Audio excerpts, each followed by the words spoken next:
नमस्कार, हर खबर हरियाणा देख रहे हैं आप। मैं हूं आपके साथ भावना त्रिपाठी। मुख्यमंत्री नायब सिंह सैनी ने हरियाणा के स्टार्टअप उद्यमियों के साथ एक बैठक की। सीएम ने कहा कि हरियाणा को स्टार्टअप्स के लिए तैयार करना है। उन्होंने कहा कि हरियाणा को स्टार्टअप्स के लिए अग्रणी हब बनाने के रूप में स्थापित करना सरकार की प्राथमिकता है।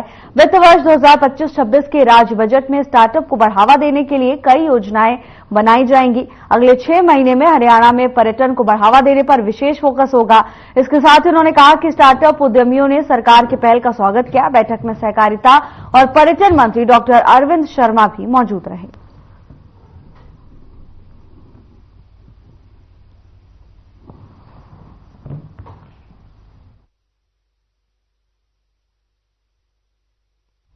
हरियाणा के मुख्यमंत्री नायब सिंह सैनी ने कहा कि हरियाणा को स्टार्टअप के लिए अब एक अग्रणी हब के रूप में स्थापित करना राज्य सरकार की प्राथमिकता है। हरियाणा स्टार्टअप्स का एक प्रमुख केंद्र बने, इसके लिए राज्य सरकार के द्वारा समर्पित प्रयास किए जा रहे हैं। सरकार का ध्येय है कि मेक इन इंडिया और स्टार्टअप इंडिया के तहत देश भर में हरियाणा की एक अनूठी पहचान बने, जो न केवल आर्थिक विकास का माध्यम बने बल्कि युवाओं के लिए एक रोजगार का माध्यम भी बने और रोजगार के नए अवसरों के द्वार भी खोले।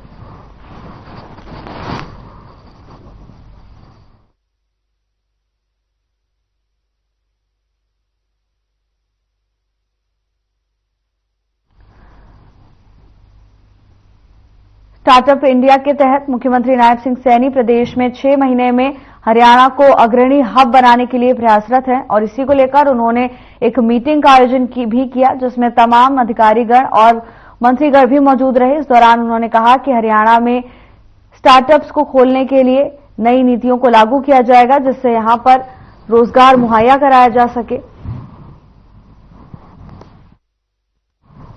हरियाणा में कांग्रेस का जय बापू जय भीम जय संविधान अभियान शुरू होगा। जिला और ब्लॉक स्तर पर रैलियां और पैदल मार्च निकाले जाएंगे। आपको बता दें कि संवैधानिक मूल्यों को सुरक्षित रखने का जनता को संदेश दिया जाएगा। अभियान चलाने के लिए जिला स्तरीय समन्वय कमेटियों का गठन भी किया जाएगा। आपको बता दें कि वरिष्ठ नेता, विधायक, सांसद, पूर्व विधायक, सांसद आदि आपसी विचार कर जल्द जिला स्तरीय समन्वय कमेटी का गठन करेंगे। तो वहीं प्रदेश अध्यक्ष उदय भान ने निर्देश जारी किए कि 26 जनवरी 2025 से 26 जनवरी 2026 के दौरान संविधान बचाओ राष्ट्रीय पदयात्रा के नाम से राष्ट्रीय जनसंपर्क अभियान चलाया जाएगा।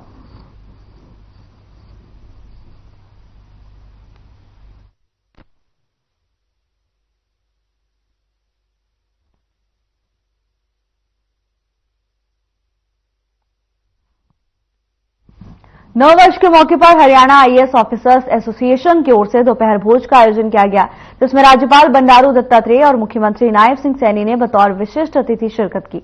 आपको बता दें कि एसोसिएशन के अध्यक्ष और मुख्य सचिव डॉक्टर विवेक जोशी और सचिव डॉक्टर अमित अग्रवाल ने राज्यपाल और मुख्यमंत्री का स्वागत किया।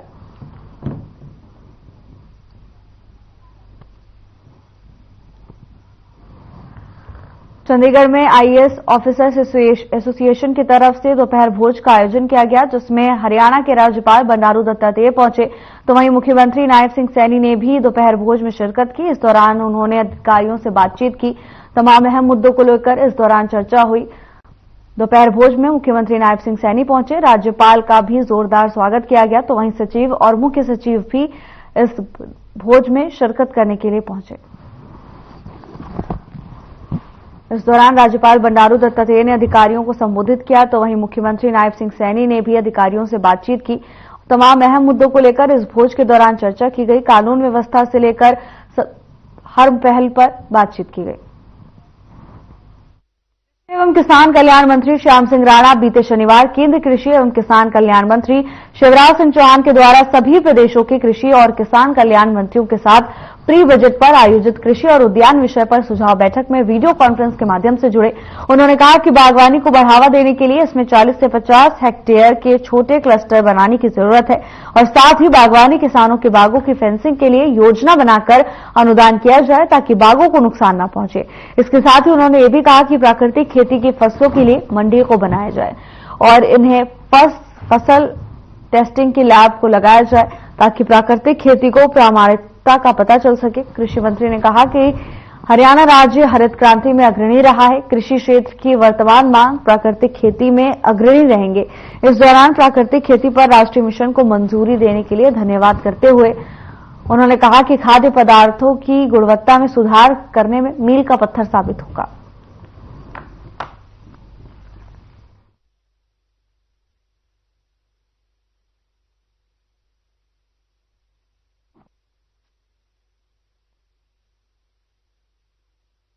खबर पलवल से है, जहां राज्य स्तरीय युवा सम्मेलन और सांस्कृतिक संध्या का भव्य कार्यक्रम पलवल नेताजी सुभाष चंद्र स्टेडियम में शुभारंभ हुआ। प्रदेश के मुख्यमंत्री नायब सिंह सैनी मुख्य अतिथि के रूप में शिरकत की। इसके साथ ही प्रदेश के मुख्यमंत्री नायब सिंह सैनी कार्यक्रम को संबोधित किया। आपको बता दें कि खेल मंत्री गौरव गौतम विशिष्ट अतिथि के तौर पर शिरकत की। कार्यक्रम के दौरान प्रदेश के मुख्यमंत्री नायब सिंह सैनी ने लोगों को संबोधित किया। युवाओं को संबोधित करते हुए मुख्यमंत्री नायब सिंह सैनी ने कार्यक्रम के दौरान सांस्कृतिक कार्यक्रम और भव्य प्रदर्शनी का आनंद भी उठाया, तो वहीं युवाओं में भारी उत्साह देखा गया।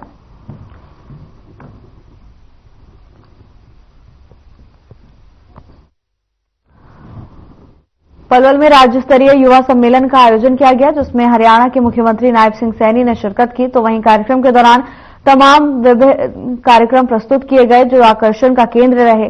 तो वहीं मुख्यमंत्री ने युवाओं को संबोधित किया। इस कार्यक्रम के दौरान मुख्यमंत्री को सुनने के लिए भारी संख्या में लोग पहुंचे हुए थे।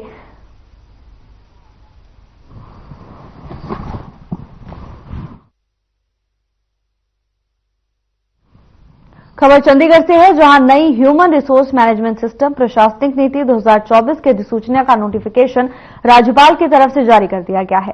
मुख्य सचिव ने प्रदेश के सभी अधिकारियों को नई नीति को कड़ाई से लागू करने के निर्देश दिए हैं।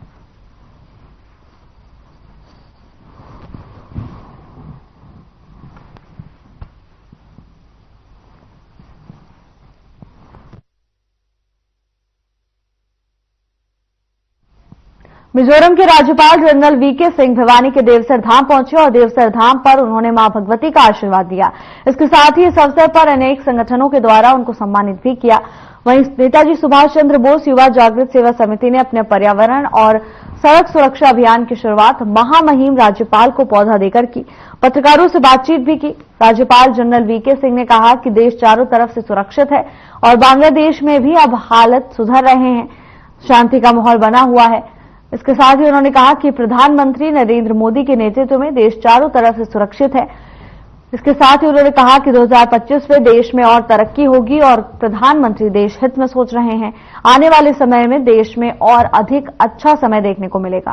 राज्यपाल ने कहा कि देश के विकास में देश के प्रत्येक नागरिक का दायित्व बनता है कि देश को आगे बढ़ाने में मदद करे।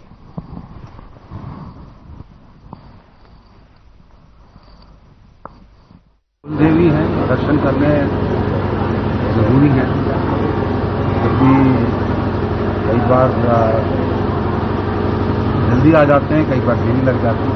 तो इस बार थोड़े दिन हो गए थे, सोचा था कि कुल देवी के दर्शन करेंगे तो आज नया साल है, नए साल पर इस बार नया साल आप सबको मुबारक हो।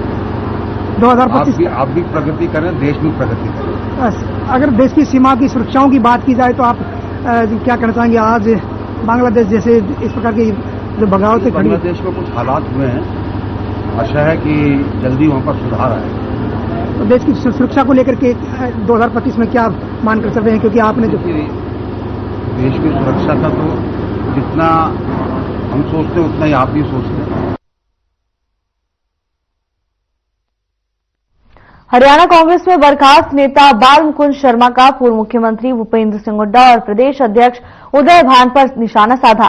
पूर्व मंत्री करण सिंह दलाल के नेतृत्व में कमेटी पर सवाल उठाए। करण सिंह दलाल कह रहे हैं कि जिस कमेटी के वो अध्यक्ष हैं, इसका गठन प्रदेश अध्यक्ष उदय भान ने किया है, जबकि कांग्रेस एक राष्ट्रीय पार्टी है और प्रदेश अध्यक्ष इस तरह की कमेटी का गठन नहीं कर सकते। इसके साथ ही उन्होंने कांग्रेस कमेटी ने राष्ट्रीय स्तर पर छत्तीसगढ़ के पूर्व मुख्यमंत्री भूपेश बघेल की अध्यक्षता में फैक्ट फाइंडिंग कमेटी का गठन किया हुआ है। कि करण सिंह दलाल जी आए मीडिया के रूबरू हुए कि मैं एक कमेटी का चेयरमैन हूं जो हार के कारणों की जांच कर रही है हरियाणा कांग्रेस की तरफ से। क्योंकि मैं 30 साल तक लगातार कांग्रेस में रहा हूं और आज अब बर्खास्त हूं, लेकिन क्योंकि मैं कांग्रेस की चिंता रखता हूं, इसलिए मैंने पूरे फैक्ट्स तैयार की है और मैं इससे पहले भी एक प्रेस कॉन्फ्रेंस कर चुका हूं और उसके बाद पूरे हरियाणा में घूमने के बाद मैंने भी एक रिपोर्ट तैयार की जो मैं आदरणीय खड़गे जी को और पार्टी हाईकमान को सौंपने जा रहा हूं। ये श्रीमान कर्ण सिंह दलाल जी हैं जो कमेटी लेके आए हैं कि वो कमेटी का गठन वो कह रहे उदयभान जी ने किया है। इस तरह की कोई कमेटी की विश्वसनीयता नहीं है क्योंकि कांग्रेस एक राष्ट्रीय पार्टी है और राष्ट्रीय सतह पर श्री भूपेश बघेल जी के नेतृत्व में एक फैक्ट फाइंडिंग कमेटी काम कर रही है। हमारा आज का मेन मुद्दा ये था कि कर्ण सिंह दलाल जी आए मीडिया के रूबरू हुए कि मैं एक कमेटी का चेयरमैन हूं जो हार के कारणों की जांच कर रही है हरियाणा कांग्रेस की तरफ से, क्योंकि मैं 30 साल तक लगातार कांग्रेस में रहा हूं और आज अब बर्खास्त हूं, लेकिन क्योंकि मैं कांग्रेस की चिंता रखता हूं इसलिए मैंने पूरे फैक्ट्स तैयार किए और मैं इससे पहले भी प्रेस कॉन्फ्रेंस कर चुका हूं और उसके बाद नांगल चौधरी हल्के में 19 दिसंबर को एक पेट्रोल पंप पर लूट की वारदात करने वाले और अगले ही दिन 20 दिसंबर को एक ठेके पर लूट को अंजाम देने वाले 3 आरोपियों को नांगल चौधरी पुलिस ने गिरफ्तार करने में सफलता हासिल की है।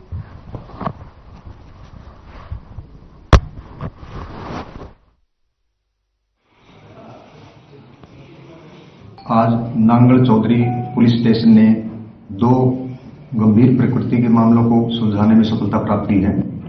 इन दोनों मामलों में से एक 19 दिसंबर 2024 को पेट्रोल पंप पे लूट की वारदात को अंजाम दिया था अपराधियों ने और अगले ही दिन 20 दिसंबर को एक शराब के ठेके पे लूटपाट की थी। इन घटना करने वाले अपराधियों में एक अजीत जो बेटंडी गांव का है, दूसरा ऋषिदेव जो मुलोदी और रवि वह भी मुलोदी गांव का रहने वाला है। 3 अपराधियों को गिरफ्तार किया है। इनको कोर्ट में पेश करके पुलिस रिमांड हासिल किया गया है। इसके उपरांत सुसंगत बरामदगी के प्रयास किए जाएंगे।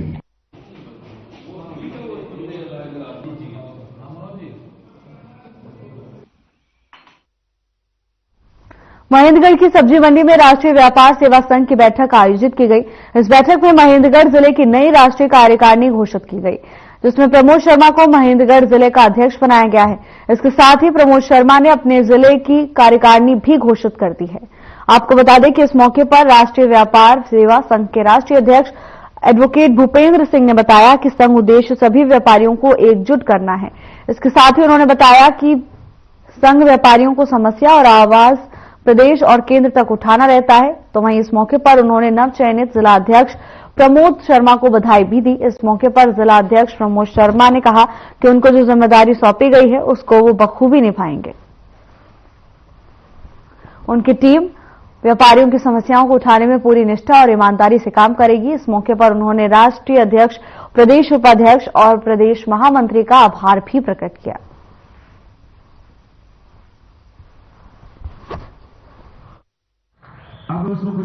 आज राष्ट्रीय व्यापार सेवा संघ ने प्रमोद शर्मा जी को जिला अध्यक्ष नियुक्त किया है और प्रमोद शर्मा जी ने अपनी पूरी कार्यकारिणी को नियुक्त किया है।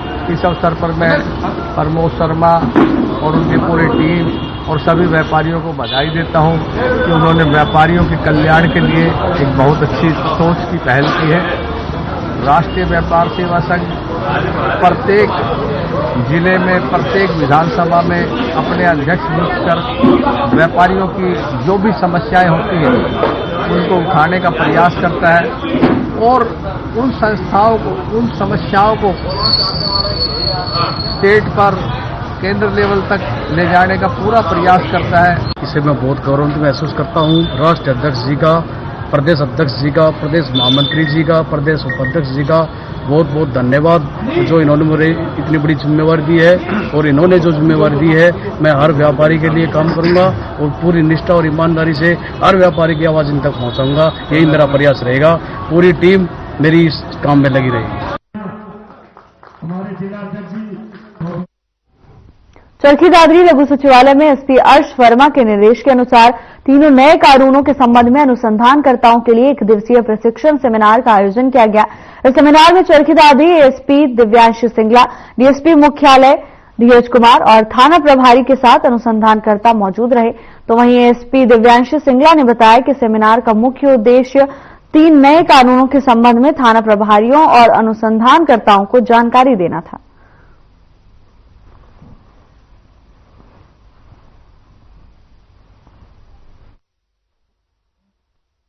जो नए कानून आए हैं BNSS के तहत वीडियोग्राफी करना, चाहे वो घटना स्थल है या फिर कोई साक्ष्य बरामदगी है, उसका अनिवार्य कर दिया गया है वीडियोग्राफी करना। और उसके लिए ई साक्ष्य ऐप आया है, तो उसी के संबंध में, ये परीक्षा नहीं कहूंगी मैं इसे, एक आयोजन किया गया जिसके तहत हम अपने आईओज को सिखा सकते हैं ई साक्ष्य ऐप के बारे में और जो भी अमेंडमेंट्स किए गए हैं नए कानून में उनके बारे में। तो परीक्षा के माध्यम से सिर्फ एक जानकारी प्रोवाइड करना और उनको अच्छे से सिखाना कि क्या क्या अमेंडमेंट्स हुए हैं और ई साक्ष्य ऐप का कैसे वो इस्तेमाल करके साक्ष्य की श्रृंखला को बनाए रख सकते हैं। साइबर क्राइम के लिए एक तो अवेयरनेस, साइबर क्राइम के लिए जैसा कि हम सबको मालूम है कि जो जनता है उसका जागरूक होना बहुत आवश्यक है ताकि उसको फर्स्ट हैंड प्रिवेंट किया जा सके। तो उसके लिए अवेयरनेस प्रोग्राम्स किए जा रहे हैं, गांव में, स्कूलों में, सरकारी, प्राइवेट, हर स्कूल में आयोजन किया जा रहा है।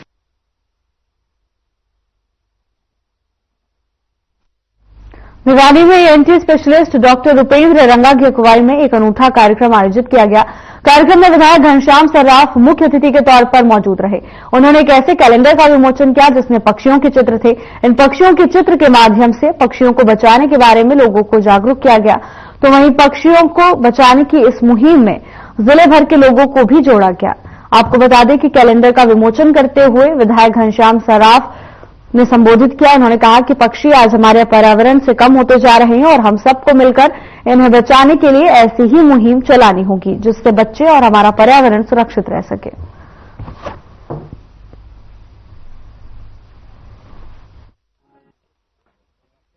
बेटी बचाओ, पक्षी बचाओ, वृक्ष लगाओ, जीवन बचाओ के इस कैलेंडर का विमोचन किया है। हम पिछले 12 साल से इस कैलेंडर का विमोचन भिवानी शहर में कर रहे हैं और बड़ा दुर्भाग्य का विषय जो जहां तक मेरे को महसूस हुआ है कि अभी पिछले 12 साल में पक्षियों की संख्या काफी घटती जा रही है।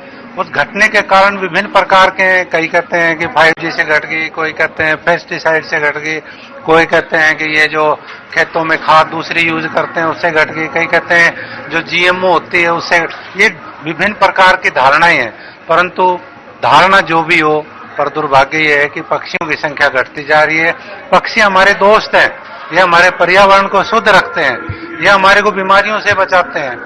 परंतु मैं हर एक भिवानी वासी से ये आग्रह करूंगा कि कृपया पक्षियों को बचाने में अपनी अहम भूमिका निभाएं, उनको दाना डालें, पानी डालें, उनको भी जीने का अधिकार है। आदमी को सांस की जरूरत है, ऐसे ही पंछियों को शुद्ध हवा की जरूरत है, शुद्ध पानी की जरूरत है। तो डॉक्टर रुपेंद्र रंगा जी इसमें आगे बढ़ चढ़ के हिस्सा ले रहे हैं। मैं उनके द्वारा की गई मेहनत जो कैलेंडर के रूप में उतारी गई है, प्रत्येक वर्ष से इसका विमोचन करवाते हैं। मैं करीब 6वीं या 7वीं बार मैं हूँ जी। 12 साल से कर रहे हैं। हाँ, 12 साल से काम कर रहे हैं मैं, लेकिन 6वीं से 7वीं बार आया हूँ। और ऐसा सुंदर कार्यक्रम और जो समाज को दिशा देने का एक बात करते हैं जब, तो अग्रणी भूमिका में डॉक्टर साहब के द्वारा की गई जो भी उपलब्धि है उसको जैसे जैसे हम बताएंगे, तो ये पंछियों का जो संग्रह है तो हमारे क्षेत्र में कम होता जा रहा है।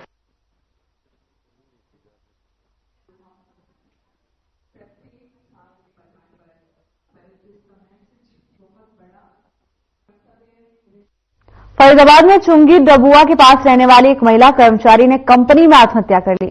बता दें कि मृतका का नाम रजनी देवी बताया जा रहा है, जो एक हाईटेक कंपनी में काम किया करती थी। परिवार का आरोप है कि कंपनी मालिक के द्वारा किए गए वादों को तोड़ने और नौकरी से निकालने की धमकियों के कारण रजनी देवी ने ये कदम उठाया।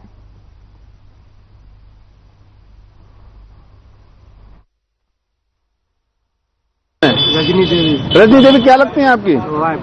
वाइफ लगती हैं। आखिर किस कारण से मौत हुई है उनकी? मौत सर ये हुआ कि कंपनी में हादसा एक बार हो चुका था।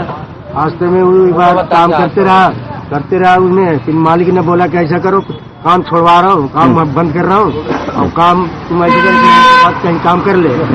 उसको इन्हें ये बोल दिया, वो मेरी घरवाली ने बोला कि ऐसा करो, हम कोई पैसा उसे मत दो, हमें कहीं छोटे मोटे नौकरी पर रख लो। तो मेरी घरवाली को पहले हाथ टूटा था तो चाय बनाती थी वो। बता कौन सा हादसा 2019 में? हाँ, 2019 में वो टूटा। अच्छा, फिलहाल पुलिस वाले क्या कह रहे हैं?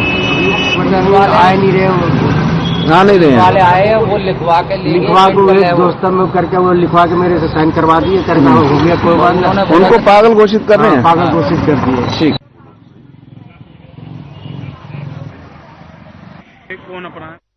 चरखी दादरी जिले में लगातार बढ़ रही ठंड और कोहरे के कारण आम जनजीवन काफी प्रभावित हुआ है। यात्रियों को ठंड और कोहरे के कारण बहुत दिक्कतों का सामना करना पड़ रहा है। तो वहीं हमारे संवाददाता उमेश सतसाहिब ने चरखी दादरी शहर में ठंड और कोहरे को लेकर यात्रियों और पुलिस कर्मियों से बातचीत की, जिसमें यात्रियों ने बताया कि कोहरे के कारण सफर में ज्यादा दिक्कत का सामना करना पड़ रहा है और ज्यादा समय लग रहा है, जिसके कारण वो समय से पहुंच नहीं पा रहे। कोहरे में विजिबिलिटी कम होने की वजह से सड़क हादसे भी हो रहे हैं। तो वहीं पुलिस कर्मचारियों ने बताया कि एसपी अर्श वर्मा के मार्गदर्शन में जिला पुलिस के द्वारा ठंड और कोहरे को देखते हुए वाहन चालकों से अपील की गई है कि अपने वाहनों को तेज गति में न चलाएं।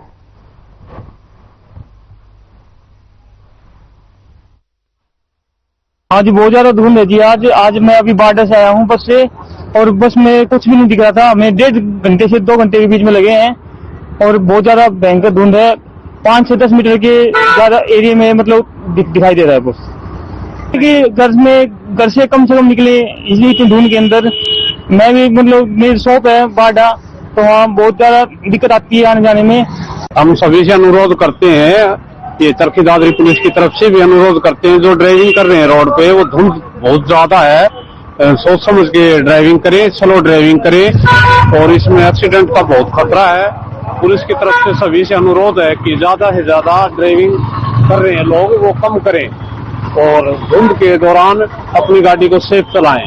भारी धुंध है, एक दूसरे दिखाई नहीं दे रहा है, इसलिए लोग अपने घर पे ही रहें, बाहर निकलने की कोशिश कम करें, कम ड्राइविंग करें।